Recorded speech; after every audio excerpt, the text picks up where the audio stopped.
एक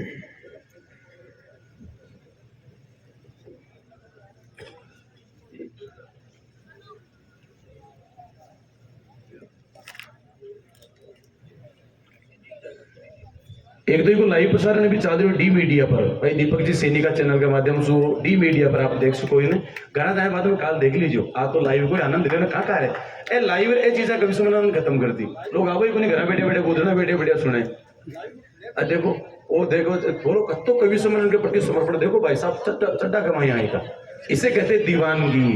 वाह भाई जी जय हो थाकी ते रोज नहीं है चड्डा में डोलोगे क्या शाम में ये ड्रेस में जाओ आगे ब्याह कराओ भाई जल्दी थारी सुन थोड़ा आगे बेननी की तो गुजारिश कर जो भाई कोई को सगाई पता ही कराओ दो तो भाई बट आवरा पर दया ही हुआ मन तो हाँ गजेंद्र जी इजाजत। एक तो ये जितने भी लोग खड़े हैं ना ये भी अगर चोमू के ही हैं तो बीच में आ सकते हैं और नहीं आए तो फिर ये तय हो गया कि ये चोमू के ही हैं।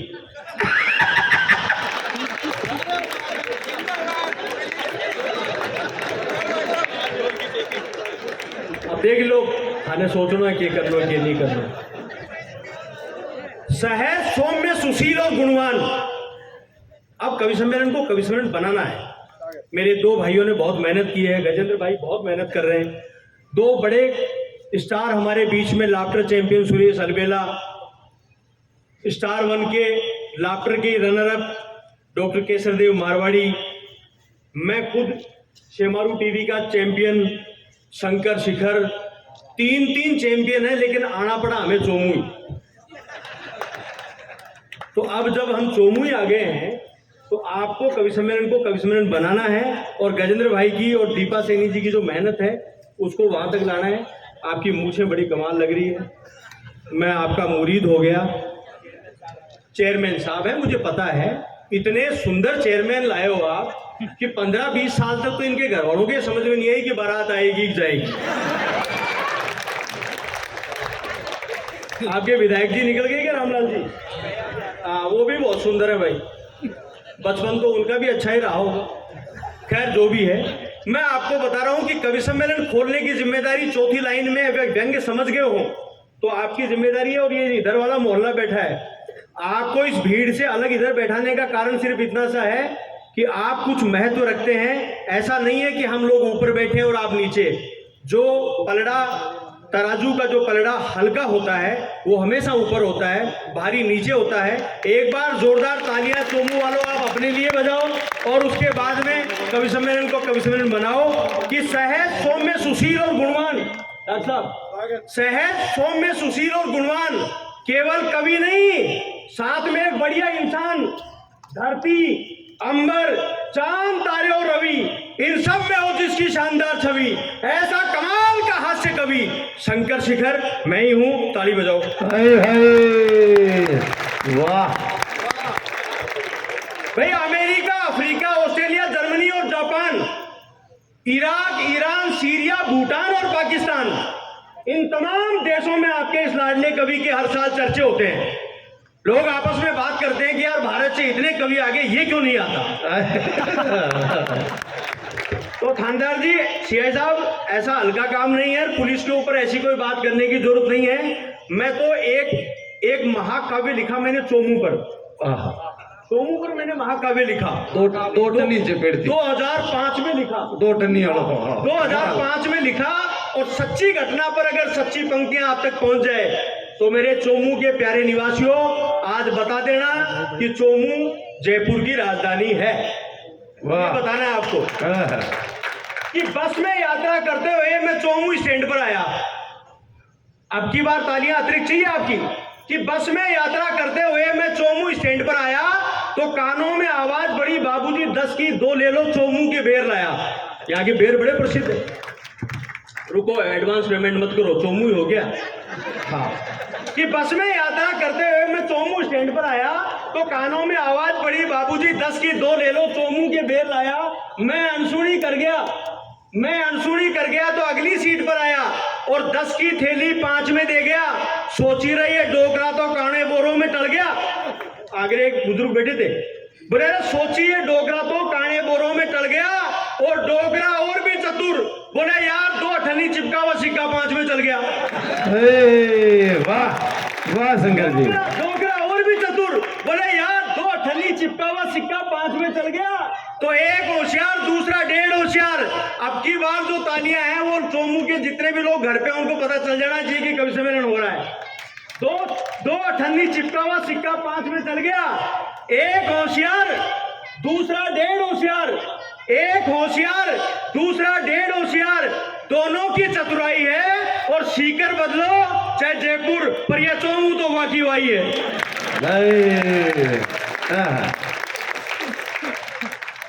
नेताओं पे बहुत अच्छी बात करी इन्होंने। वो 4-5 नेता, देखो मैं आपको वो चीजें सुना रहा हूँ डॉक्टर साहब आपकी मौजूदगी में और आपकी उपस्थिति में, गजेंद्र भाई आपकी उपस्थिति में बिल्कुल स्वागत है। जो चीजें मेरे द्वारा कही गई वो बाद में मंचों पर इधर उधर घूमती रही। हाँ, भाई साहब, बिल्कुल। उठने वाले भाई साहब नमस्कार। लांबा जी, हाँ लांबा जी है, गांव में ही हुए। जो आदमी छोटो अभी को तो नाम लांबा, और जो 6.5 फुट को भी को नाम छोटू। हाँ तो लांबा जी थे तो लंबा भी हो। अब बात सुनो कि मैं आपको बता रहा हूँ जो चीजें मैंने मेरे द्वारा मंचों पर कही गई फिर वो बाजार में घूमती रही। बिल्कुल बिल्कुल परिवेश में आपको, हाँ वो ओरिजिनल चीजें सुनो आपको कि मेरा शेखावाटी में गांव है, उदयपुर वाटी के पास में। मैं वहां का रहने वाला हूं तो मेरा इधर से आना जाना रहता है। थोड़ा बहुत असर मुझ में भी चोमू का है। आजकल तो मैं बाईपास निकलने लग गया हूँ। तो हाँ, तो मैंने वो आपको एक बात बता रहा हूं मैं कि मेरे गांव में 2-4 नेता सीआई साहब एक्सीडेंट हो गए चुनाव प्रचार के दौरान। चुनाव प्रचार के दौरान 2-4 नेता एक्सीडेंट हो गए। तो सुबह वहां मीडिया वाले पहुंचे। आप मीडिया वालों की आदत तो जानते हो ना, कोई आदमी ट्रक के टायर के नीचे फंसा हुआ उसके भी माइक लगा के पूछते हैं आप कैसा महसूस कर रहे हैं। तो 2-4 नेता एक्सीडेंट गांव में, हाँ गांव में मीडिया वाले पहुंचे। मीडिया वालों ने जाते ही कहा डॉक्टर साहब, जाते ही मीडिया वालों ने पूछा रहे 2-4 नेता एक्सीडेंट हुए थे? बोले हाँ साहब हुए थे। बोले आपने क्या किया? बोले जी अंतिम संस्कार। और बोले यार अंतिम संस्कार क्यों कर दिया? उनमें से 2 तो जिंदा थे।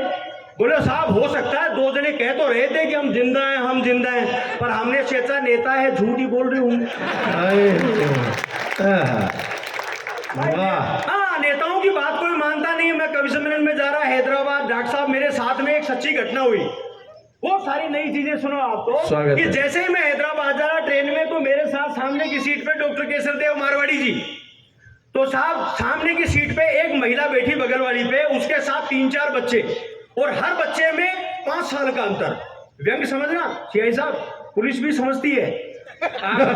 ये बताना है आपको। तो 3-4 उसके साथ बच्चे, हर बच्चे में 5 साल का अंतर। मैंने कहा जी हर बच्चे में 5 साल का अंतर, ये क्या बात है? वो बोली जी मेरे घर वाले एमएलए है, चुनाव जीतते एक बार घर आते। इतनी देर में बर्थ के ऊपर से एक बच्चे की रोने की आवाज आई। ताली वाली बात तो ये है कि इतनी देर में बर्थ के ऊपर से एक बच्चे की रोने की आवाज आई, उसमें केवल 1.5 साल का अंतर। मैंने कहा जी 5-5 साल वाले तो नेताजी के बेटे थे, ये 1.5 साल वाला क्या नेताजी का भतीजा है? वो शर्माती हुई बोली जी एक बार मध्याव की चुनाव आ गया, ये उसका नतीजा है। अरे वाह, नतीजा का जवाब नहीं। आज कोई पटवारी पकड़ा गया, सुनने में आया था। हाँ पकड़ा गया क्या? सही है क्या? हाँ जोधपुर में पकड़ा गया, चोमोड़ा पकड़ में आते नहीं। ये चोमोड़ा सोच रहे कि वो हर महीना कमाई मांगे 2 बार जेब कटे, वो शंकर भाई निकलतो दिखो जीटीएम का ही होती। तो देखो मैंने एक बारीक बात के लिए ये संदर्भ लिया है कि एक तरफ तो एसीबी ने उनको पकड़ा कि वो पटवारी जी को, और एक तरफ 50,000 की जो रिश्वत लेने वाली बबीता एक सब इंस्पेक्टर है, आज उनको बहाल कर दिया गया। तो ये भी नहीं है कि जिसके ऊपर दंश लग जाए इसका मतलब वो ओरिजिनल है। कई बार आपाधापी भी होती है। लेकिन मैं आपको एक घटनी बात बता रहा हूं, बढ़िया। आओ कोई विशेष गेस्ट है क्या? अच्छा स्वागत है आप। नहीं मेरी हर बात को हंसी मजाक मतलब गंभीर भी लूंगा। ये मुकेश जी हैं और इंस्टाग्राम के स्टार हैं, इनके बहुत फॉलोवर्स हैं। दोनों राजस्थानी संस्कृति का प्रचार प्रसार करते हैं। तो ठेठ राजस्थानी देखो चूनड़ी के मायने। देखो जी राजस्थानी भाषा बहुत समृद्ध भाषा है। और मुकेश पूजा के नाम से इनका इंस्टाग्राम पे बहुत पेज बढ़िया, है। बहुत बहुत बधाई मुकेश जी, पूजा जी, आप आइए, आप बैठिए, स्वागत है आपका।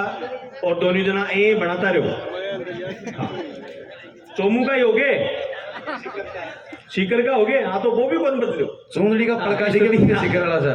तो गांव में क्या है जी सीआई साहब, गांव में क्या है कि एक सेठ जी का रेड पड़ गई, जहाँ आज एंटी करप्शन वाला रेड पड़ी ना पटवारी जी के, जहाँ रेड पड़ गई, तो जैसे ही रेड वाले वहां गए तो उन्होंने जाते ही सेठ जी का बही खाता देखा, तो उसमें लिखा हुआ 5 लाख रुपए ये यहाँ दिए, 3 लाख रुपए यहाँ दिए, 2 लाख रुपए यहाँ दिए, 50,000 यहाँ दिए, सारा हिसाब मिला लिया उन्होंने। लेकिन एक जगह लिखा हुआ था कि 1 लाख रुपए की जलेबी कुत्तों को खिलाई। तो ये बात उनके भी समझ में नहीं आई, तो उन्होंने कहा यार ये बात तो नहीं समझ में आई। तो बोले नहीं समझ में आई तो आप तो बताओ क्या करना है। बोले 30,000 रुपए दो। तो उन्होंने 30,000 रुपए दे दिए। अब जैसे ही वो रवाना हुए तो मुनीम ने पूछा सेठ जी से, और व्यंग समझ रहे आप, मुनीम ने सेठ जी से पूछा, बोले सेठ जी सारी बातें तो ठीक है पर ये 30,000 रुपए कौन से खाते में लिखूं। बोले लिख दे कि 30,000 की जलेबी एक कुत्तों को और खिलाई। वाह। अब मैं तो शेखावाटी का रहने वाला, अब आप क्या है जी, चोमू कस्बे में आए तो मैंने देखा कि वो 2 आदमियों को गधे पर बैठा के जुलूस निकालते, थाना सामने है ही, पुलिस पीछे पीछे, भीड़ आगे आगे चल रही, उसके आगे गधे पर बैठे 2 जने, दोनों का मुंह काला। अब देखो आप जिंदा दिली देखो आप, सीकर चूरू झुंझुनू ये जो इलाका है इसकी जिंदा दिली देखो आप कि दोनों का काला मुंह कर रखा, गधे पर बैठे हैं। नगर पालिका के चेयरमैन बैठे हैं, इसलिए मैं आपकी उपस्थिति में कर रहा हूं, ये बात आपके नगर पालिका के सामने की है। दोनों का गधे पर बैठा रखा, मुंह काला, जुलूस निकाल रहे, नारे लग रहे। पहला चोर दूसरे चोर को जैसे ही रेलवे स्टेशन वाली रोड पे लाए तो चौराहे पे उतारते कह रहा है कोड़ी मार के। बोलो कुछ भी कह यार, गधे मजबूत थे, वरना बता रास्ते में गिर जाते तो गांव में क्या इज्जत रह जाती। अब तो ये चोमू का आदमी कह सकता है ये बात। अब तो पद्मश्री मिल गो तो तो ये छोटी छोटी बातें हैं जी। व्यंग बहुत बारीक चीज होती है। इन्होंने कहा गजेंद्र जी ने कि ट्यूबलाइट की तरह होता है, लेकिन मैं ट्यूबलाइट का एक नमूना पेश कर रहा हूँ। और जो आखिरी पंक्ति में जो लोग बैठे हैं मैं वहां तक देख नहीं पा रहा हूँ दीवार की ओट में। अगर आप लोग भी अगर आदमी हो, गमले वमले तो नहीं रखे हैं नगर पालिका ने, तो भाई आपकी ताली भी यहाँ तक पहुंचनी चाहिए, क्योंकि मैं मेरी आवाज को वहां पहुंचाने की कोशिश कर रहा हूँ। मैं आपको जो चीज सुना रहा हूँ वो वहां तक पहुंचे, तो आपको ये बताना व्यंग किसे कहते हैं कि पति पत्नी, सगे पति पत्नी की बात कर रहा हूँ मैं। नहीं बताना पड़ता है भाई। आगे झुंझुनू का नहीं भी करे। नहीं झुंझुनू का नहीं तो बोलो हरियाणा में यार, मेरा हरियाणा में पड़ोस है। अच्छा, मैं तो सुनो सासुरो भी बैठी नहीं है। आपके है जी गजेंद्र जी, तो बहुत बढ़िया बात सुनो, आप तो अच्छा लगेगा, आपको समझ में आएगा। बिल्कुल है ये, इसे कहते हैं सटायर। भाई साहब कैमरे वाले भाई आप भी सुनो यार। हाँ आप बैठ जाओ, आप इधर बैठ जाओ। हाँ ये क्या है, इधर दिखता नहीं है, इनको समझो, आप बैठो। और आपको देखकर मैं डिस्टर्ब हो जाता हूँ बार बार, क्योंकि मेरे को एक ही आदमी खड़ा हुआ अच्छा लगता है, मैं खुद। हाँ बैठो। तो साहब स्थिति देखो आप, तो व्यंग समझना कि पति पत्नी, सगे पति पत्नी अपने कमरे में आराम से सो रहे हैं और अचानक तेज आवाज में उसकी पत्नी चीखी, भागो मेरे पति आ गए। और इतना कहते उसी का पति खिड़की से कूद गया। अरे वाह, कमाल कमाल भाई, कमाल कमाल शंकर जी। सीटी किसने बजाई? जो भागा था वही। मैं यही पूछ रहा था, मैंने कहा वो यही है क्या? हाँ। देखो अगर बारीक व्यंग है, एक बार और समझ में आ गया तो अगला व्यंग और सुनाता हूं। ऊंचा सुनने वाले गजेंद्र जी, ऊंचा सुनने वाले कंडक्टर से ऊंचा सुनने वाले यात्री ने पूछा। व्यंग का बेजोड़ नमूना पेश कर रहा हूं डॉक्टर साहब आपके सामने। जी जी। ऊंचा सुनने वाले बस कंडक्टर से, आप समझ रहे हो ऊंचा सुनना जिसको कम सुनाई देता है। ऊंचा सुनने वाले बस कंडक्टर से ऊंचा सुनने वाले यात्री ने पूछा, भाई साहब ये बस दिल्ली जाएगी? उसने कहा नहीं, ये बस दिल्ली जाएगी। वाह, नहीं दिल्ली जाएगी। उसने कहा भाई साहब ये बस दिल्ली जाएगी? कंडक्टर ने कहा नहीं, ये बस दिल्ली जाएगी। उसने कहा माफी चाहता हूं, मैंने सोचा कि दिल्ली जाएगी। ओए वाह, कमाल कमाल। आगे समझ में? तो फिर सुनो कि दरवाजे पर अचानक जग्गू की आवाज आई, बोला सुनो रामधन भाई। अब कविता से जुड़ो आप लोग। दरवाजे पर अचानक जग्गू की आवाज आई, बोला सुनो रामधन भाई, शादी कर ले आया हूं लुगाई, इसलिए दे दो अपनी चारपाई। हाँ, इसलिए दे दो अपनी चारपाई। तो इसलिए शब्द को सुनकर रामधन भी चकरा गया और बात ठीक से समझ में नहीं आई और उससे टकरा गया। बोले रहा तू आज लुगाई लाकर मेरी चारपाई मांग सकता है, तेरा क्या भरोसा कल को चारपाई लाकर लुगाई भी मांग सकता है। तो भाई मैं कोई रिस्क ले नहीं सकता और किसी कीमत पर चारपाई दे नहीं सकता। और चारपाई घर में दो है, दूं भी कैसे? घर में चारपाई दो, एक पे मैं और मेरा बापू, दूसरे पे पत्नी और मां सोती है। इतना सुनते तिलमिलाकर जग्गू बोला रहा रामधन, अपना दुख दूसरों के सामने यूं मत रोया करो और चारपाई दो चाहे मत दो पर ढंग से सोया करो। लट काट दिया शंकर जी, कमाल। ढंग से सोया करो यार। इसका कोई भाई कविता सबके समझ में आ रही है क्या? हाँ कोई बात नहीं, तो जोरदार ताली बजाओ। ढंग से सो पड़े तो हमें सिलेबस में ही है काम। हाँ देखो, आपके सामने दो बड़े स्टार बैठे हैं। इस यात्रा को वहां तक ले जाने के लिए केवल गजेंद्र जी की या दीपा जी की जिम्मेदारी नहीं है, ये जिम्मेदारी हम सबकी बनती है। 3-4 महनीय कवि हैं, एक छोटा भाई हमारा इधर बैठा है, गजेंद्र खुद बहुत अच्छे कवि हैं।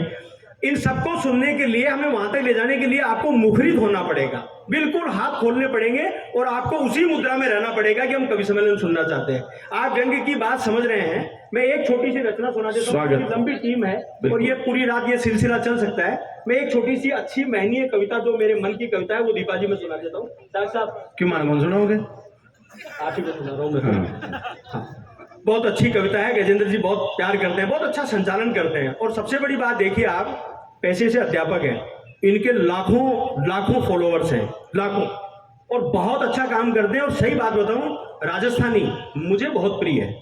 मैं इस बोली का बहुत प्रिय, मैं खुद राजस्थानी में कविता पाठ करता था पहले, पर वो तो मजबूरी ऐसी है जी कि देश भर में चक्कर काटना पड़ता है, इसलिए भाषा की थोड़ी कोई समस्याएं हैं, उनको मैंने दूर किया। डॉक्टर साहब खुद मारवाड़ी के बहुत अच्छे कवि हैं। मैं आपको कविता से पहले दो छोटे छोटे दोहे सुना देता हूँ, जो मैंने वो आदरणीय उनकी चुंडावत जी की किताब से पढ़े, लक्ष्मी कुमारी। हाँ, लक्ष्मी कुमारी चुंडावत के। तो वो दोहे हैं, वो दोहे, वहाँ एक पड़ूत्री दोहा होता है जिसमें पहले दोहे में सवाल होता है और दूसरे में जवाब होता है। आप सब लोग कविता सुनने की मुद्रा में हैं। छह साहब मैं आपको सुनाता हूँ, दोहे सुनो आप। पहले दोहे में सवाल, लेखक सवाल भी कर रहा है और लेखक जवाब भी दे रहा है। ऐसा मोबाइल वाले बंद कर दो यार, कोई विशेष बात तो नहीं है। लुगाई फोन करे बार बार। वकील तो नहीं हो आप, वकील थोड़ी हो। अरे वकीला में कंपटीशन भी तगड़ो है। हाँ, वो इधर वकील साहब कौन से बता रहे थे आप? बोले कोई वकील साहब आए आपके मित्र। हाँ, गए क्या वो? नहीं अठे बेटे। हाँ अच्छा, नहीं वकीलों में कंपटीशन बहुत तगड़ा है।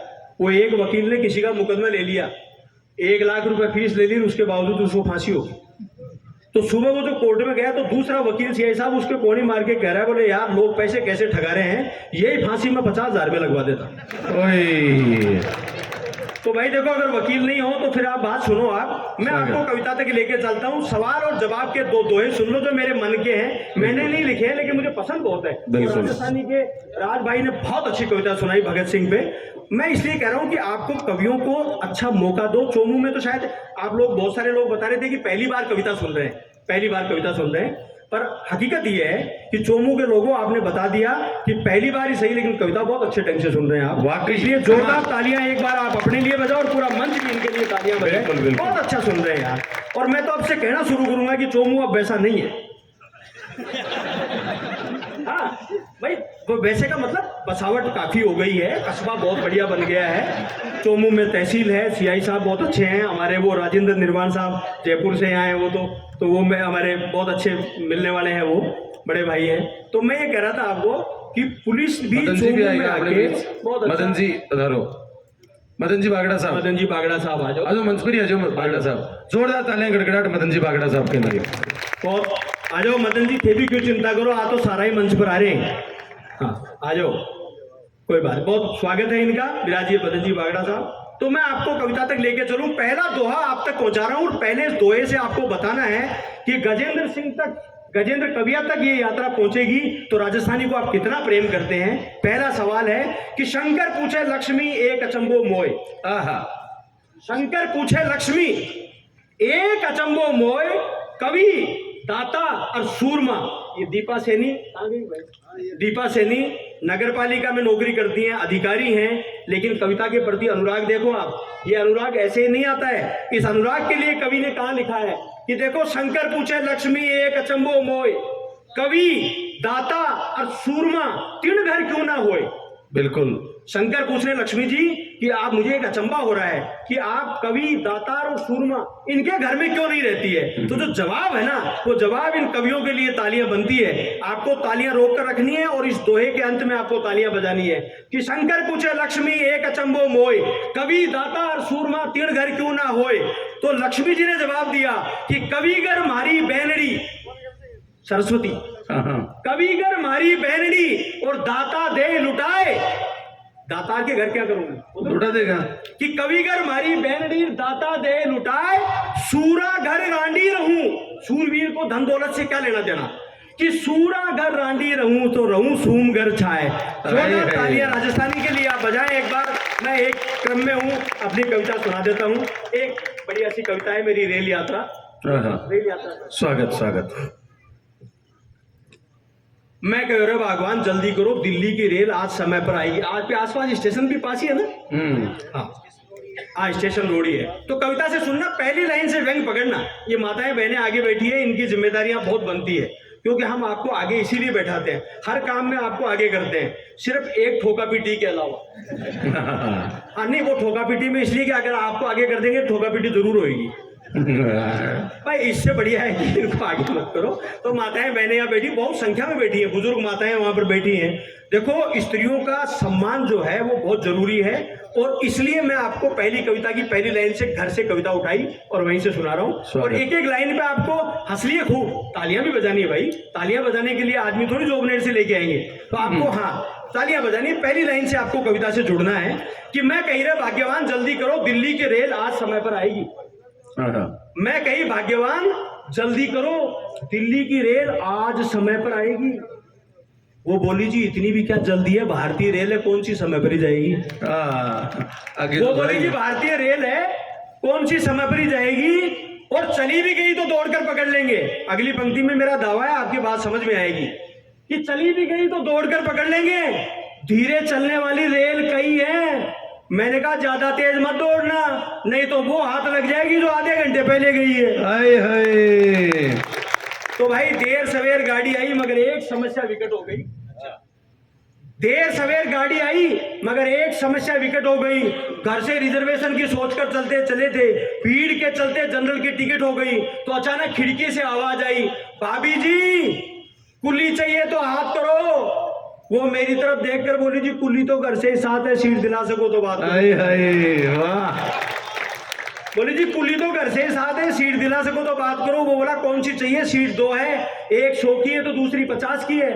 अंतर मत पूछना, 100 वाली में सो भी सकते हैं, 50 वाली बाथरूम के पास की है। जैसे तैसे करके रेल रवाना हुई तो मैंने सामने देखा एक पत्थर बजाते हुए भिखारी को। आपने देखा है? बिल्कुल देखा। पत्थर बजाते हुए जनरल डिब्बे में। बिल्कुल जनरल डिब्बे में आते हैं, क्योंकि उनको पता है कि एसी में तो हमसे बड़े वाले बैठे हैं। आए क्या टिप्पणी है, कमाल शंकर जी, कमाल, वाह।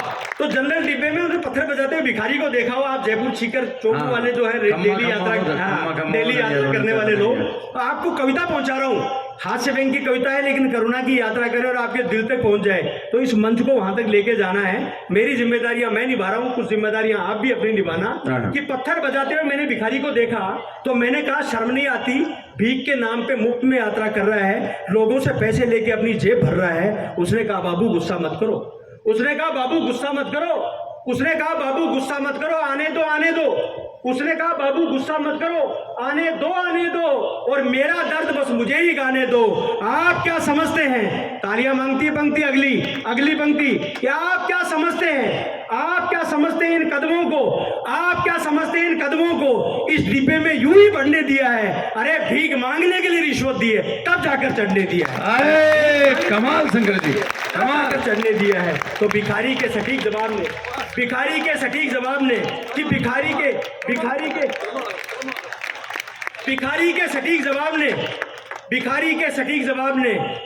के सटीक जवाब ने मेरे अभिमान को चूर कर दिया।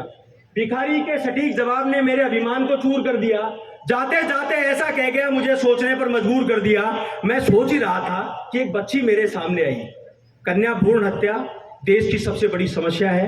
माताएं बहनें बैठी हैं, आप लोगों तक मैं कविता का एक पार्ट पहुंचा रहा हूं। वैसे मेरी एक कविता बहुत अच्छी बेटियों पर अलग है, समय की सीमा है। मैं इसी कविता में आपको कन्या भ्रूण हत्या की यात्रा भी कराता हूं कि जाते जाते ऐसा कह गया, मुझे सोचने पर मजबूर कर दिया। जाते जाते ऐसा कह गया, मुझे सोचने पर मजबूर कर दिया। मैं सोच ही रहा था कि एक बच्ची मेरे सामने आई। बड़े करीने से डिब्बे को साफ किया, बड़े करीने से डिब्बे को साफ किया, बड़ी उम्मीद से हथेली फैलाई। मैंने पूछा कहाँ की है तू, मैंने पूछा कहाँ की है तू, और कहा तेरा घर है, कहाँ रहते हैं तेरे माता पिता, कौन सा तेरा शहर है। उसने कहा बाबूजी, जब से होश संभाला खुद को यही पाया है, और ये माता पिता क्या होते हैं मुझे समझ नहीं आया है। ये माता पिता क्या मुझे समझ नहीं आया है। मैंने कहा जो भी है तेरी माँ बहुत अच्छी है। भाई ये तीनों दोस्त जो भी है ना, ये टी शर्ट वाले और तीनों भैया, ये प्लीज हेलो यार, कविता की हत्या मत करो, खड़े हो, आराम से बैठो, बात सुनो।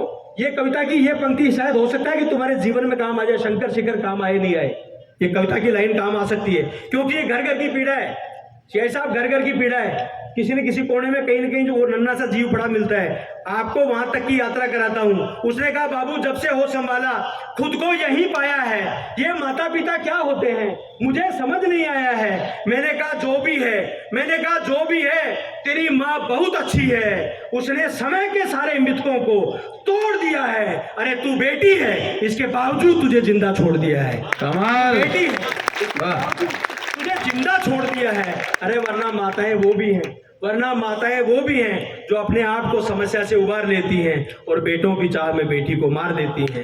बेटों की चाह में बेटी को मार देती हैं। कविता की आखिरी पंक्तियां, कविता की विदाई की पंक्तियां आप तक पहुंचे तो आप मुझे विदाई की तालियों के साथ विदा करना। मैंने कहा जो भी है तेरी माँ बहुत अच्छी है, उसने समय के सारे मिथकों को तोड़ दिया है। अरे तू बेटी है, इसके बावजूद तुझे जिंदा छोड़ दिया है।